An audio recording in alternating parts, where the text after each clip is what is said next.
इस अध्याय में श्रील व्यासदेव अपने गुरु नारद मुनि से कुछ प्रश्न पूछ रहे हैं और कुछ समझने का कोशिश कर रहे हैं।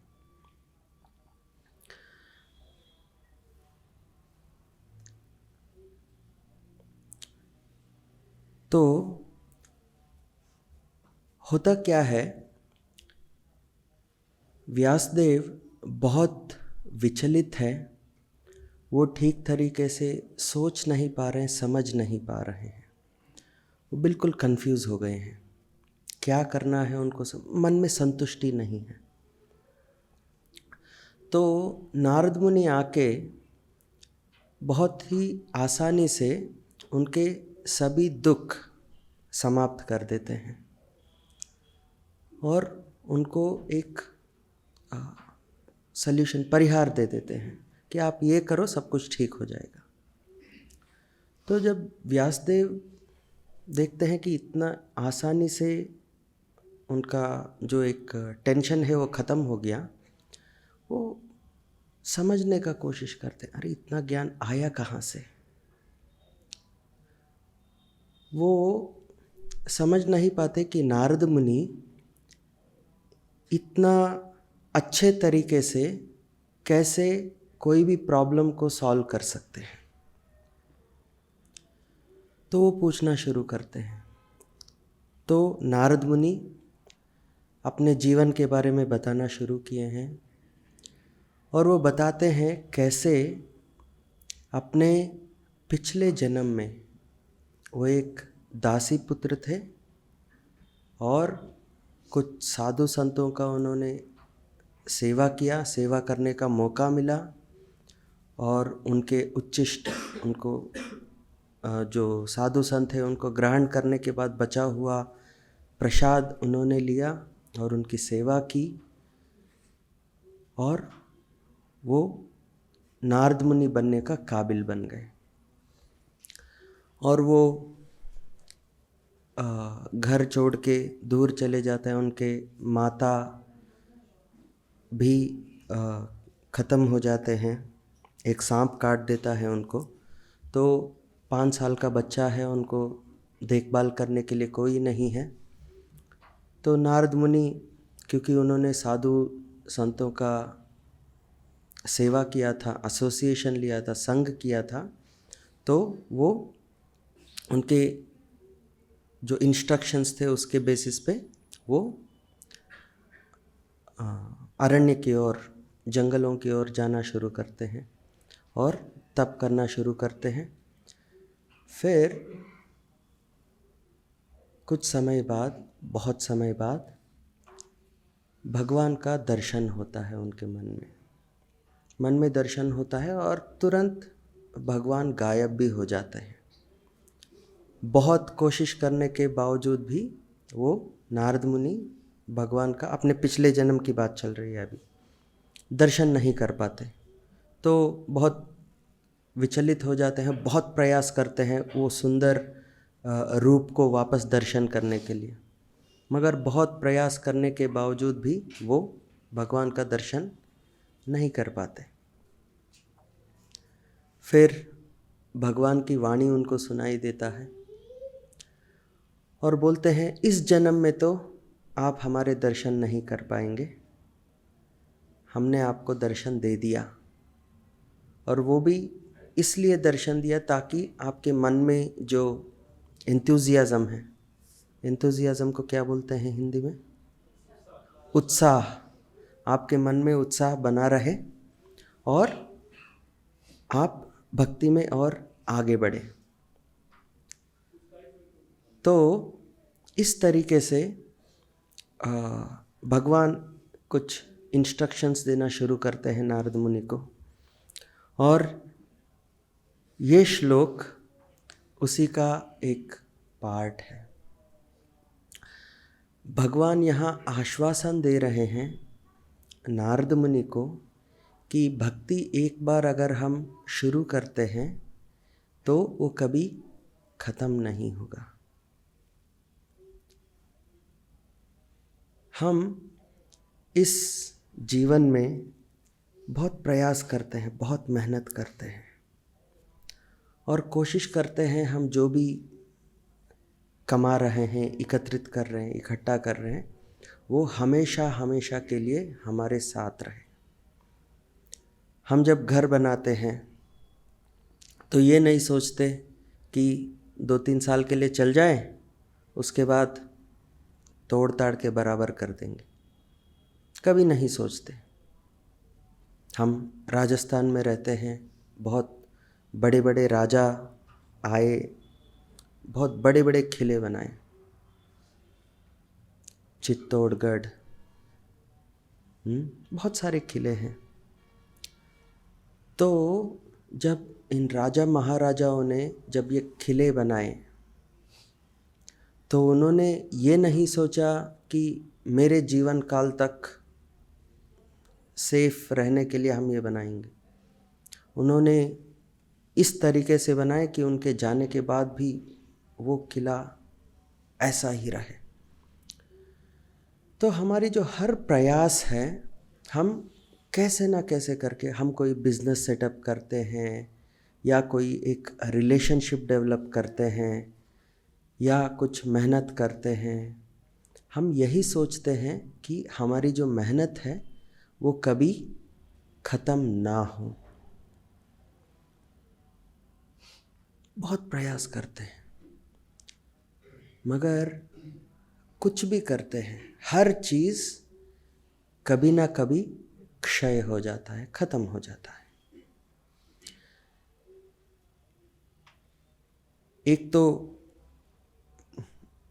जड़ चीज़ें हैं, जैसे घर बनाना, एक गाड़ी खरीदना, एक बिजनेस को सेटअप करना, और कुछ सूक्ष्म चीज़ें होती हैं, जैसे एक रिलेशनशिप डेवलप करना, अच्छा नाम बनाना। तो ये सब जितने भी करेंगे, एक ना एक दिन सब चीज़ ख़त्म हो जाता है। कुछ चीज़ें जो जड़ चीज़ें हैं वो तो बहुत जल्दी ख़त्म हो जाते हैं, मगर जो कुछ सूक्ष्म चीज़ें हैं, जो कुछ सेंसिटिव चीज़ें हैं, जैसे अपने स्वतंत्रता के लिए बहुत सारे लोग लड़े थे, आज भी हम उनकी याद करते हैं। 50, 60, 70 साल हुए हैं तो याद करते हैं। 300 साल बाद पता नहीं हम किसको याद करेंगे, किसको भूल जाएंगे। तो हम इस दुनिया में कुछ भी करेंगे वो कभी कभी, कभी ना कभी ख़त्म हो ही जाता है। एक्सपायरी डेट है हर चीज़ में। सिर्फ एक चीज़ है जो एनीवे इस भौतिक दुनिया का भाग नहीं है, भक्ति। भक्ति एक ऐसा चीज़ है जो कभी ख़त्म नहीं होती। हम प्रयास करने वाले हर चीज़ अपने शरीर से जुड़ा हुआ है, अपने मन से जुड़ा हुआ है।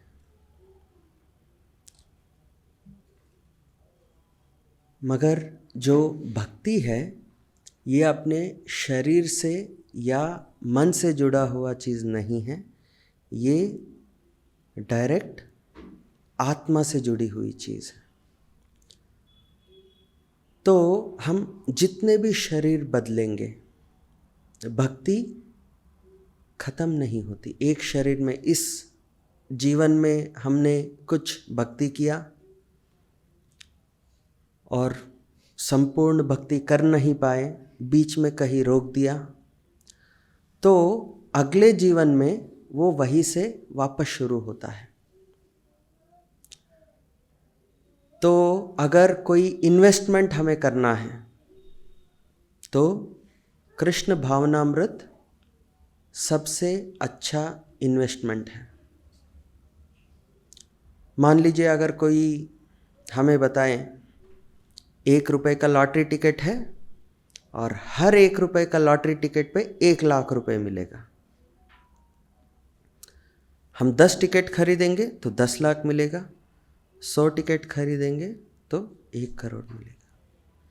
मान लो अगर ऐसा कोई आके कुछ अनाउंसमेंट करता है, हम क्या करेंगे? और ये भी नहीं कि कल मिलेगा परसों मिलेगा, 1 रुपये दो लॉटरी टिकट लो, लॉटरी टिकट दो 1 लाख रुपए लो।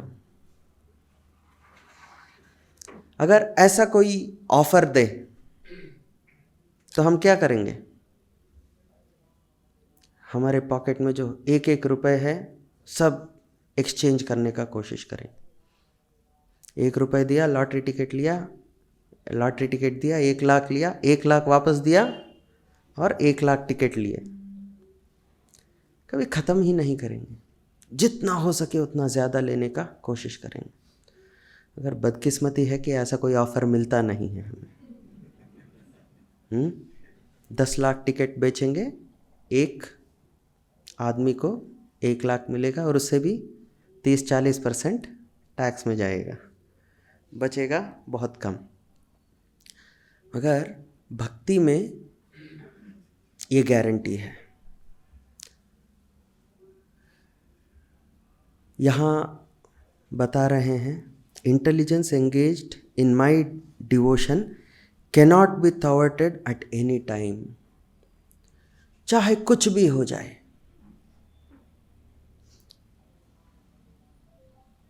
अभी चल रहा है बांग्लादेश में कि कैसे जो हिंदू बहुत परेशान हैं, बहुत सारे लोग परेशान हैं, हिंदू बहुत ज़्यादा ही परेशान हैं। तो ये कोई नया चीज़ भी नहीं है, बहुत बार हो भी चुका है। तो जस्ट ये झगड़ा सब शुरू होने से पहले हमें मौका मिला था बांग्लादेश जाने के लिए। चैतन्य महाप्रभु हम सब जानते हैं, मायापुर में उनका जन्म हुआ था, अवतार हुआ था। तो उन्होंने मायापुर में, बंगाल में बहुत सारे लीलाएं की हैं। चैतन्य महाप्रभु के बहुत सारे भक्त हैं जो आज के बांग्लादेश से हैं। हरिदास ठाकुर और चैतन्य महाप्रभु के पिताजी का फैमिली, वो सब अभी वो बांग्लादेश का पार्ट है। तो हमें मौका मिला था ये सब जगह जाने का। तो वहाँ हिंदू अल्पसंख्यक में हैं, अल्पसंख्यक बोलते हैं, तो बहुत कम लोग हैं। तो छोटे छोटे कम्युनिटीज़ बना के एक मंदिर है, वहाँ 100-150 जो फैमिलीज़ हैं उसके आसपास एक छोटा सा ग्रुप बना के रहते हैं। ऐसे बहुत सारी जगह में हैं। तो हम भी एक एक जगह जाने के लिए काफ़ी समय ट्रैवल करके हम वहाँ पहुँचे थे। तो जब हम ये सब जगह देख रहे थे, दर्शन के लिए जा रहे थे, तो जो भक्त लोग हैं हम सब साथ में हैं, तो ऐसे ही डिस्कशन शुरू किया था कि कैसे हम सब बहुत फॉर्चुनेट हैं, बहुत भाग्यवान हैं हम सब कि बिना कोई टेंशन का हम यहाँ भक्ति कर पा रहे हैं। वहाँ कुछ कुछ जगह में हम जाते थे तो वहाँ के जो माताएं हैं वो हमारे गाड़ी के अंदर, हम सब दर्शन किया, कीर्तन किया, दर्शन किया, और उन्हीं जगहों में प्रसाद का आयोजन भी हुआ था। हम लोगों ने प्रसाद भी ग्रहण किया। तो काफ़ी सारे लोग इकट्ठा भी हुए थे। तो कीर्तन किया, सब होने के बाद हम गाड़ियों में वापस आ गए थे बैठने के लिए। कुछ जगह में तो वो माताएं हैं जो थोड़ा लेट आ गए थे मंदिर में, जल्दी आ नहीं पाए थे। तो वो मंदिर, जैसे उनको पता चला हम मंदिर में हैं नहीं, हम बसों में वापस आ गए हैं, तो बसों में वापस बसों के तरफ आ रही थी और दरवाज़ा खुलवाया, गाड़ी चालू होने वाली थी, गाड़ी को रुकवाया, दरवाज़ा खटखटाया, दरवाज़ा खोला और अंदर आके हम सबको देख के वो बहुत खुश हो रहे थे और दुख भी हो रहा था उनको, वो चेहरे में दिख रहा था। एक संतुष्टि है कि हम सब लोग भारत से आए हैं जहाँ भगवान का जन्म हुआ था, वहाँ जहाँ चैतन्य महाप्रभु अपने लीलाओं को दर्शाया, ऐसे जगह से हम आ रहे हैं। तो उनको बहुत अच्छा लग रहा था। एट द सेम टाइम बहुत दुख भी हो रहा था उनको कि उनमें से बहुत सारे लोग हैं जो एक बार भी मायापुर नहीं आए हैं, बहुत गरीब वर्ग से हैं। तो मीन्स वो लिटरली हमारी वो औकात नहीं है कि कोई हमें दंडवत प्रणाम करे। हाँ, वो लिटरली धूल लेके ऐसे डाल रहे थे अपने सिर पे। उनको देख के लग रहा था कि मीन्स एक तरीके से हमें थोड़ा शर्म आ रहा था, यार हम क्या कर रहे हैं, इतना अच्छा मौका मिलने के बावजूद भी हम इतना नहीं कर रहे हैं जितना वो कर रहे हैं। तो और एक विचार मन में आ रहा था कि ये कितने मुश्किल में हैं,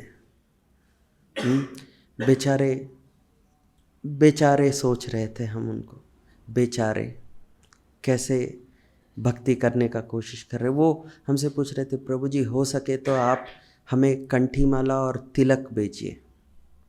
वहाँ तिलक नहीं मिल रहा था, तिलक लगाने के लिए उनके पास तिलक नहीं है। अगली बार अगर आप आ रहे हैं तो तिलक लेके, चंदन, गोपी चंदन लेके आइए हमारे लिए।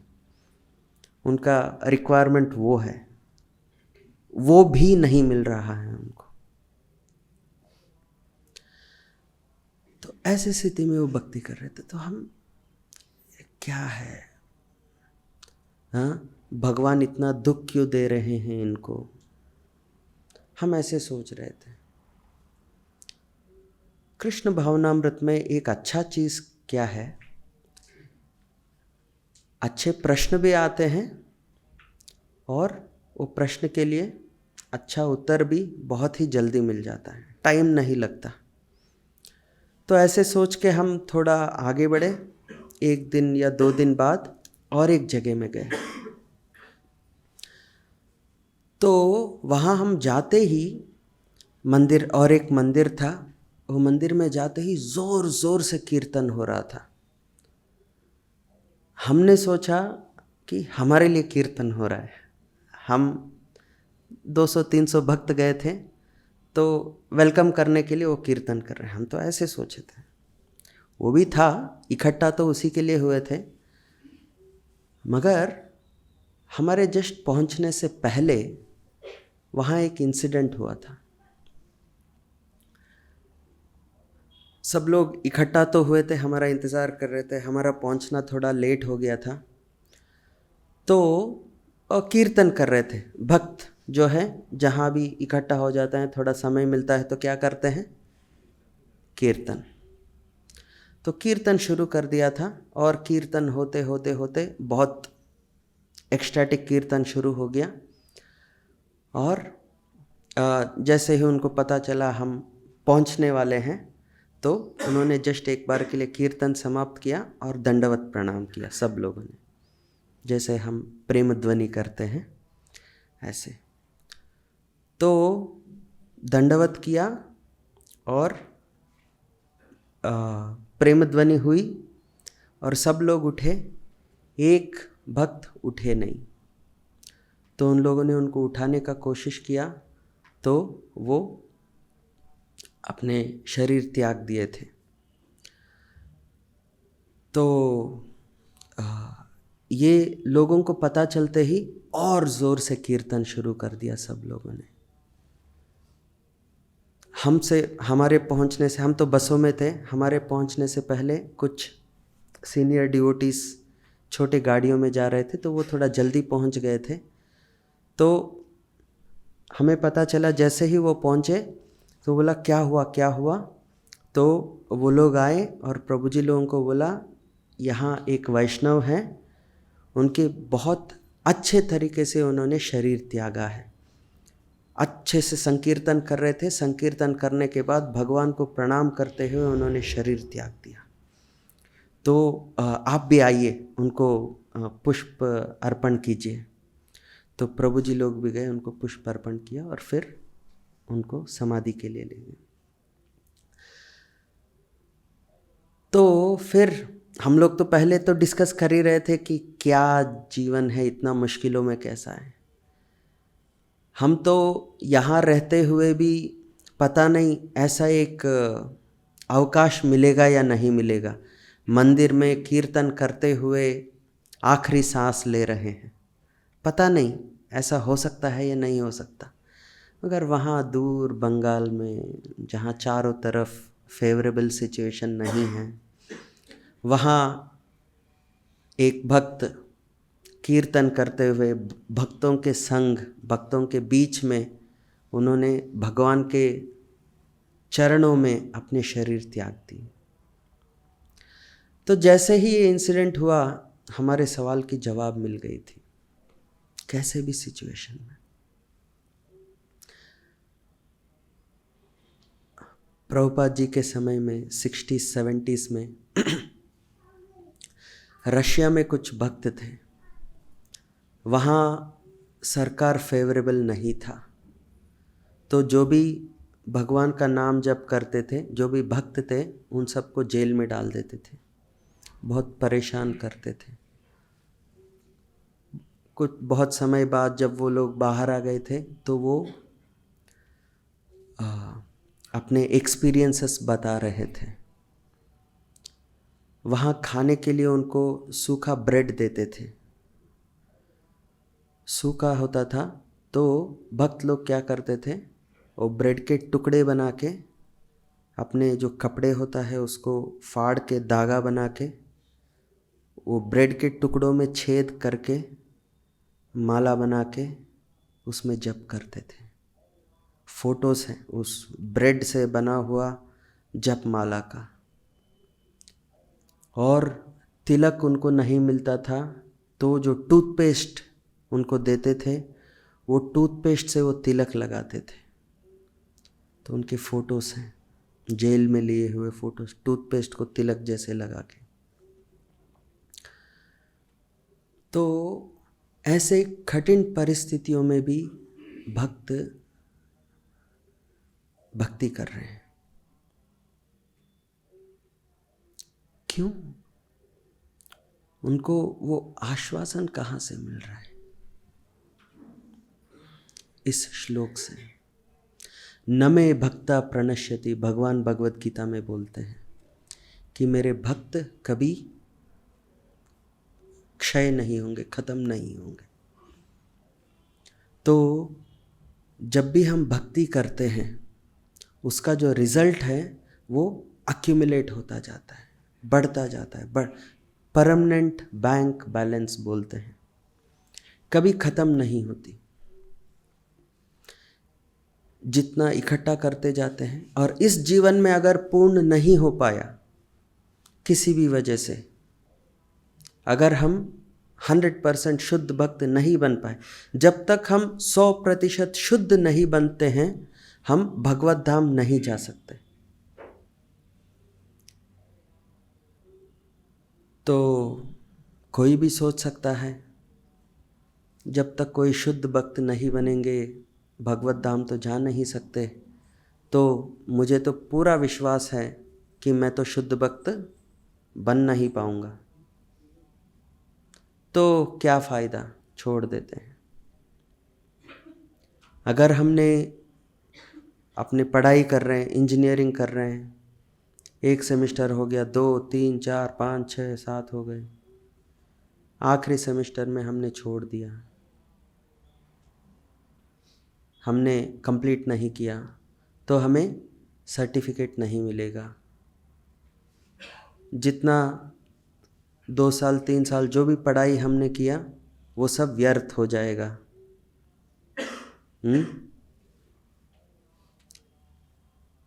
खाना अच्छा बनाया और आखिर में नमक नहीं डाला खाने में, तो पूरा खाने का जो टेस्ट है वो नहीं मिलेगा।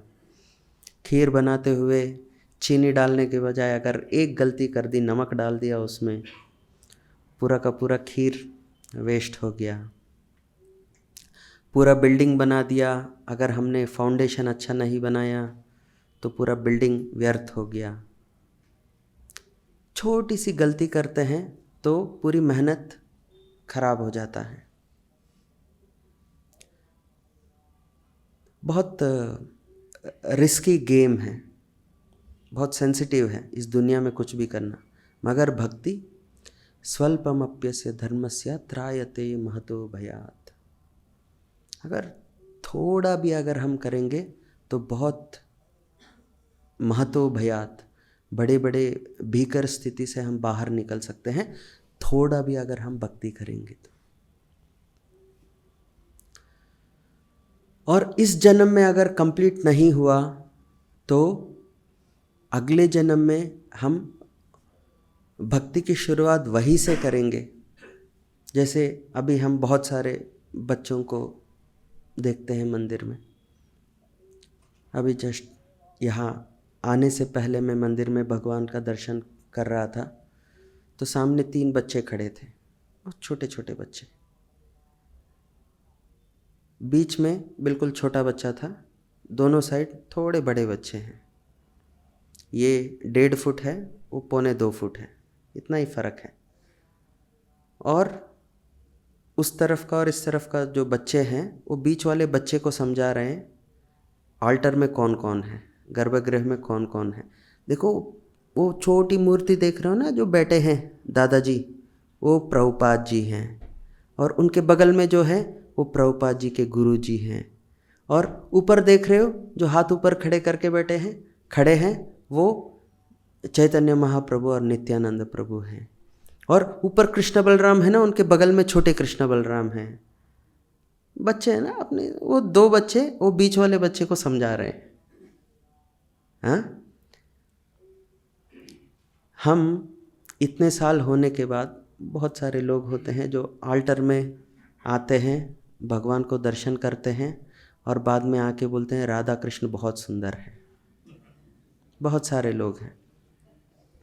और वो छोटे 1.5 फुट के बच्चे हैं जो आनंद ले रहे हैं भगवान के श्रृंगार का, भगवान का दर्शन का। तो इतने फॉर्चुनेट हैं, इतनी कृपा हुई है उनके ऊपर। तो अब अभी से शुरू किया नहीं, पिछले जन्म में पता नहीं उन्होंने क्या सेवा किया था। ऐसे ही भागवतम क्लास में बैठे होंगे, 60-70 साल हो गए होंगे उनको, मगर भक्ति कंप्लीट नहीं हो पाई तो उन्होंने वो शरीर छोड़ दिया और अगला शरीर उन्होंने कोई भक्त के घर में जन्म लिए और उनको मौका मिला आके भगवान के सामने बैठ के किसी और से श्रवण कर रहे हैं भगवान के दर्शन के बारे में। तो ये कभी ख़त्म नहीं होता। भक्ति सोने का जैसे है, सोना, गोल्ड,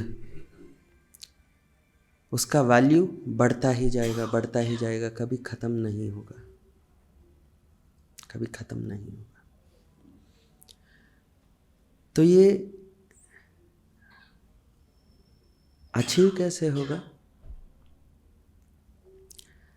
यहाँ बोलते हैं intelligence engaged in my devotion. बुद्धि, एक मन है, एक बुद्धि है। जैसे अपना जड़ शरीर है, ऐसे ही अपना एक सूक्ष्म शरीर भी है, मन, बुद्धि, अहंकार से बना हुआ। तो जो मन है ये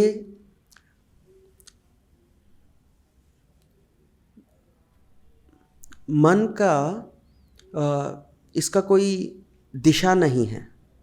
एक ड्राइवर के बिना गाड़ी का जैसा है मन। पेट्रोल डाल दिया और चालू कर दिया और गियर लगा दिया और एक्सेलरेटर पे पैर लगा दिया या कुछ पत्थर रख दिया और छोड़ दो गाड़ी को, खुली मैदान में छोड़ दो, तो जब तक पेट्रोल ख़त्म नहीं होगा वो घूमता रहेगा। मान लो कोई पेड़ नहीं है, कुछ भी नहीं है, बिल्कुल फ्लैट ज़मीन है, छोड़ दो, वो चलता रहेगा, इधर उधर कहीं ना कहीं चलता रहेगा। उसका कोई दिशा निर्देश करने वाला कोई नहीं है। मगर जैसे ही उसमें एक ड्राइवर बैठ जाता है, एक दिशा मिल जाती है उसको। तो मन एक पेट्रोल भरा हुआ गाड़ी का जैसा है। वो चलता रहेगा, मन सोचता रहेगा। वो सुबह उठते ही वो सोचेगा आज मुझे ये करना है, वो करना है, ये कर सकते हैं, वो कर सकते हैं, फिल्म में जा सकते हैं, पार्क में जा सकते हैं, घर में रह सकते हैं, वापस सर्दी बहुत है वापस सो सकते हैं, हाँ, जाके किसी को मार सकते हैं, जाके कूद सकते हैं, सब कुछ सोचेगा। मन का कोई कंट्रोल नहीं है।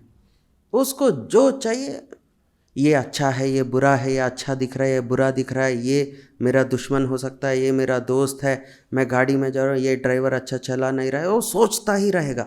उसका कोई कंट्रोल नहीं है। जस्ट आइडियाज़ फेंकता रहेगा, फेंकता रहेगा, फेंकता रहेगा। मन, इसका कोई कंट्रोल नहीं है।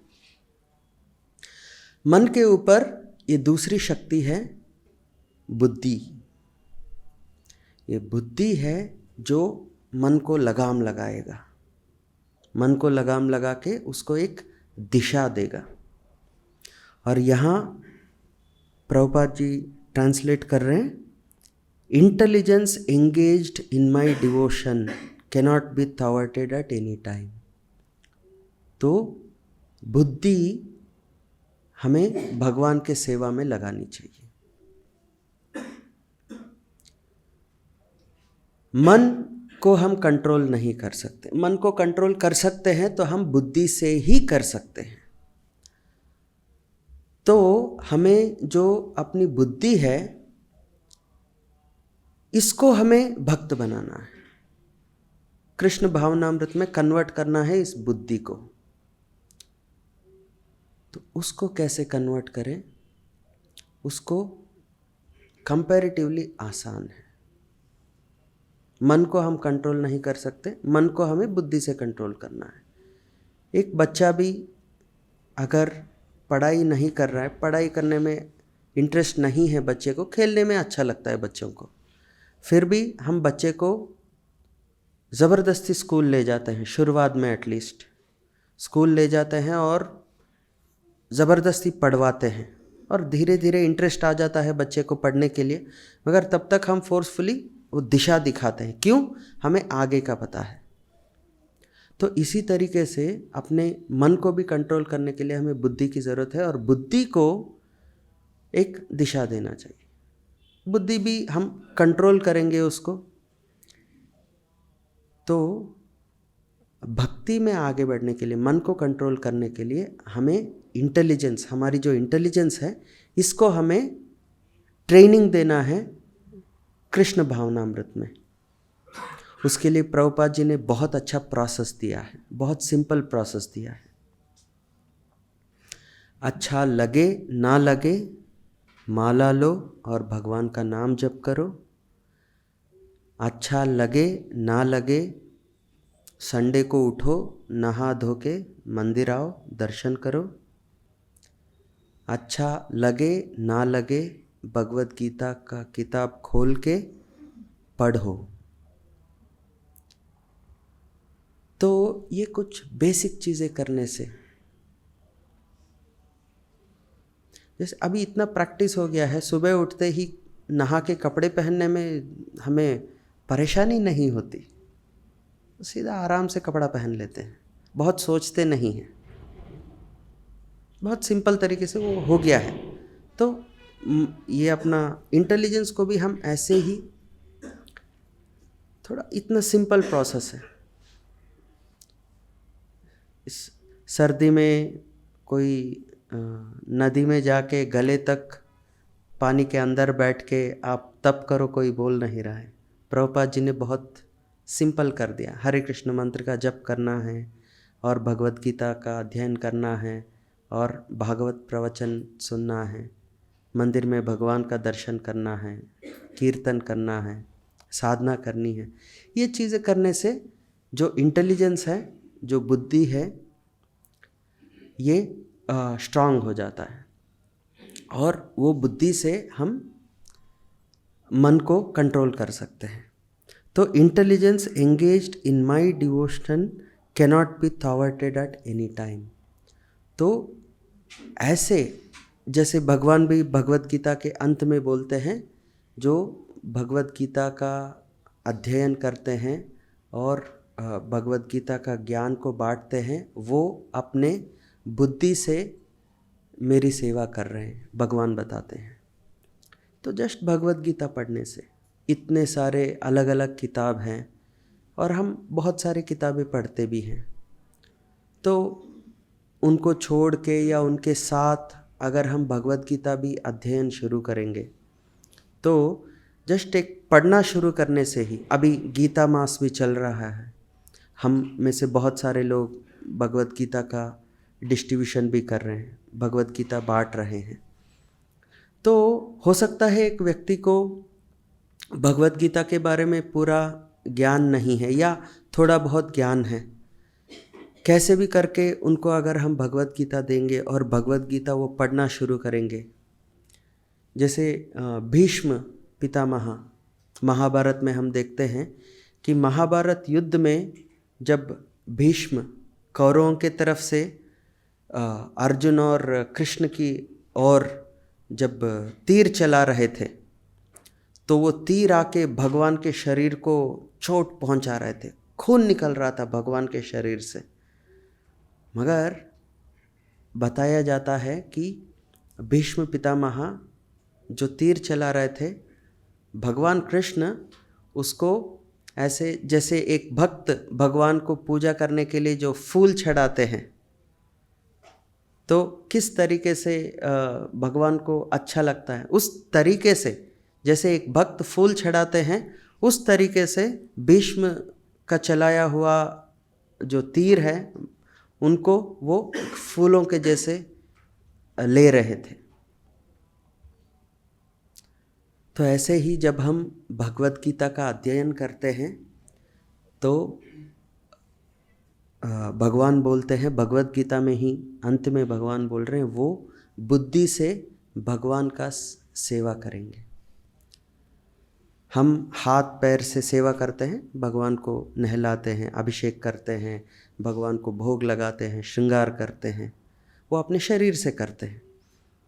अपने बुद्धि से अगर भगवान की हमें सेवा करनी है, तो वो होगा भगवत गीता भागवत का अध्ययन करने से।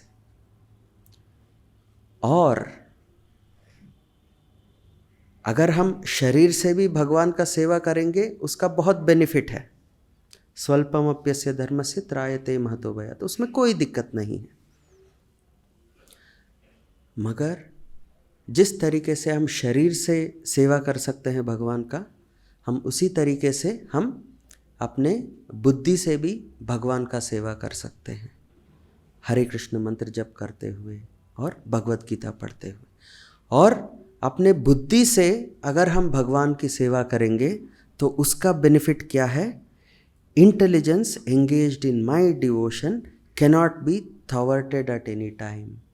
अगर बुद्धि से हम भगवान की सेवा करेंगे, अगर हमारे बुद्धि को हम भगवान के सेवा में लगाएंगे, तो वह जो सेवा है वह कभी ख़त्म नहीं होगा, किसी भी समय ख़त्म नहीं होगा। भागवत में ही वर्णन है इस समय के बारे में भी, कैसे ब्रह्मा जी का जो एक दिन है वो बहुत बड़ा है, उसमें हजारों लाखों युग खत्म हो जाते हैं, मीन्स ब्रह्मा जी के एक दिन में। और ब्रह्मा जी का जितना दिन है उतनी ही बड़ी रात है। और ब्रह्मा जी के रात में जब ब्रह्मा जी सो जाते हैं, ये पूरे जो ब्रह्मांड है, काफ़ी ब्रह्मांड जो है ये खत्म हो जाता है। और इसमें जितने भी जीव हैं, ये सब जीव एक ऐसे स्थिति में चले जाते हैं जहाँ वो कोई एक्टिविटी नहीं कर सकते, कोई कार्य नहीं होता उस समय में, बहुत सारे जीवों के लिए। तो मान लो हमने कुछ भक्ति किया और भक्ति कंप्लीट नहीं हो पाया और ब्रह्मा जी की रात हो गई और हम सब कुछ एक्टिविटी ही कर नहीं पाए, तो हजारों लाखों युग हम ऐसी अवस्था में हैं जहाँ हम कुछ प्रगति नहीं हो पा रही है। मगर जब ब्रह्मा जी का वापस दिन जब शुरू होगा उसमें अगर हमें फिर मौका मिलेगा भक्ति करने का, और जो भी शरीर लेंगे ऐसा ही शरीर हमें मिलेगा जहाँ हम भक्ति आगे बढ़ा सकते हैं। तो समय कभी हमारे भक्ति को ख़त्म नहीं कर सकता। तो ये परमानेंट इन्वेस्टमेंट है, कभी नहीं ख़त्म होने वाली चीज़। Even at the time of creation as well as at the time of annihilation, your remembrance will continue by mercy. मत्तः स्मृतिर्ज्ञानम आपोहनम च, भगवत गीता में भगवान बोलते हैं। याद करने की शक्ति स्वयं भगवान से आता है। तो हम किसी भी लेवल की भक्ति करेंगे तो अगले जन्म में या कोई भी जन्म में हम कभी भगवान को भूलेंगे नहीं। 1.5 फीट का बच्चे का शरीर में भी अगर हम आते हैं और भगवान के सामने खड़े हो जाते हैं तो 2.25 फीट का जो बच्चा है वो हमें समझाएगा और हमें वापस अपने पिछले जन्म में जहाँ हमने रोक दिया था वो जागृत हो जाएगी, वो सेवा जागृत हो जाएगी और हम वहाँ से शुरू करेंगे, कभी ख़त्म नहीं होगा। तो इसलिए अगर इस दुनिया में कोई एक ऐसा व्यक्ति है जो डरता नहीं है किसी चीज़ से, वो है भक्त। उनके पॉकेट में 40 रुपए डाल दो और उनको बोलो देश छोड़ के आप बाहर जाओ, जहाँ आपको कोई जानता नहीं है, जहाँ कोई आपको पहचानता नहीं है, जहाँ कोई भगवान के बारे में जानता नहीं है, कृष्ण को कोई समझता नहीं है, चैतन्य महाप्रभु को कोई पहचानता नहीं है, आप ऐसे जगह में जाओ और कृष्ण भावनामृत की स्थापना करो। तो भक्त क्या करते हैं, एक जहाज़ में चढ़ जाते हैं और महीना 40 दिन हार्ट अटैक आया, कुछ भी आया, वहाँ जाते हैं और ये सोच के चले जाते हैं वहाँ पता नहीं मुझे खाने को क्या मिलेगा क्या नहीं मिलेगा। कुछ नहीं मिलेगा तो कोई दिक्कत नहीं, हम तो आलू को उबाल के हम खा लेंगे और भगवत प्रचार करेंगे। आज जब हम यहाँ से दिल्ली जाते हैं मान लो, तो पहले देखते हैं गाड़ी है या नहीं, ड्राइवर है या नहीं, गाड़ी में पेट्रोल भरा है, गाड़ी का सर्विसिंग हुआ है, बैंक बैलेंस है और टैग लगा हुआ है, और गूगल मैप्स है नहीं है, सब चीज़ देख के एक दिन के लिए दिल्ली जाना है और वापस आना है। उसके लिए भी हम इतना सोचते हैं, इतना डरे हुए रहते हैं, पता नहीं क्या हो जाएगा क्या नहीं हो जाएगा। मगर एक भक्त 40 रुपए लेके और चल पड़ते हैं। बाकी लोगों को तो लगता है, हम सबको लगता है अकेले प्रभुपाद जी 60-65 साल की उम्र में कैसे अकेले कैसे गए। बहुत एडवेंचर किया प्रभुपाद जी ने। मगर प्रभुपाद जी को हम देखते हैं, प्रभुपाद जी कभी भी मैं नहीं बोलते, प्रभुपाद जी हर वक्त हम बोलते हैं। इंग्लिश में अगर बोलेंगे आई वेंट टू अमेरिका नहीं बोलते, वी वेंट टू अमेरिका बोलते हैं। वी मतलब एक से ज़्यादा हो गया ना, तो प्रभुपाद जी हर जगह में ऐसा क्यों बोलते हैं, we have come to America, we have come to give Krishna consciousness. We मतलब हम हुए ना, एक से ज़्यादा हुआ, कौन है ऐसे। हम तो देखते हैं प्रभुपाद जी अकेले गए, किताब में भी लिखा है, हम देखते हैं प्रभुपाद जी अकेले कार्गो शिप में जलदूत में चढ़ के अमेरिका गए। प्रभुपाद यहाँ हम क्यों बोल रहे हैं। एक शुद्ध भक्त कभी भी अपने आप को अकेला महसूस नहीं करता। उनको पता है गुरु कृष्णा चैतन्य महाप्रभु सब साथ में हैं। प्रभुपाद जी भी जब जलदूत शिप में जा रहे थे, जब दूसरा हार्ट अटैक आया फिर उसी दिन प्रश्न और जवाब, क्वेश्चन एंड आंसर। कृष्ण भावनामृत मैजिकल है ये चीज़।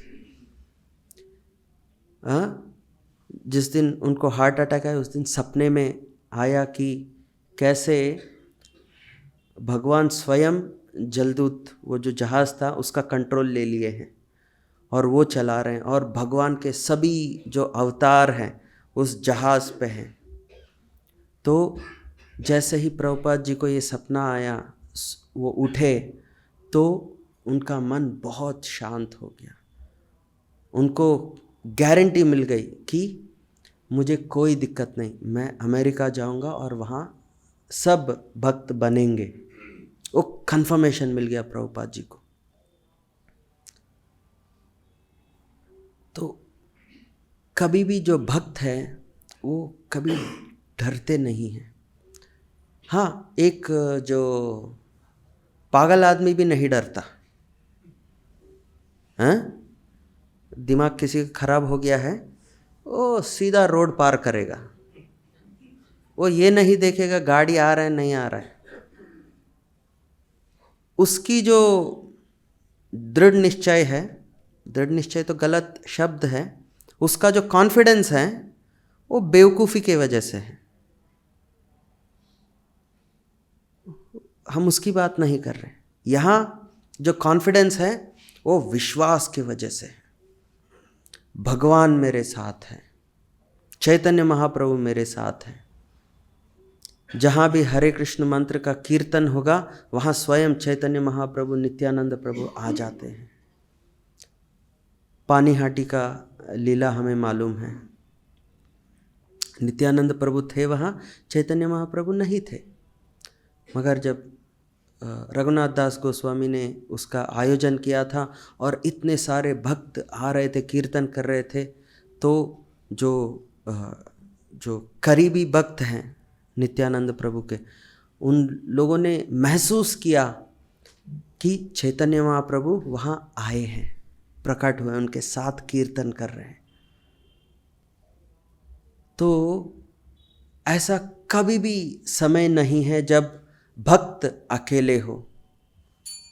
चाहे वो यहाँ जयपुर में हरे कृष्णा मंदिर में बैठे हो या बांग्लादेश में कोई छोटे ग्रुप में बैठ के भक्ति कर रहे हो, या रशिया के जेल में एक भक्त हैं, वहाँ टूथपेस्ट से तिलक लगा के ब्रेड से बना हुआ माला लेके जप कर रहे हैं।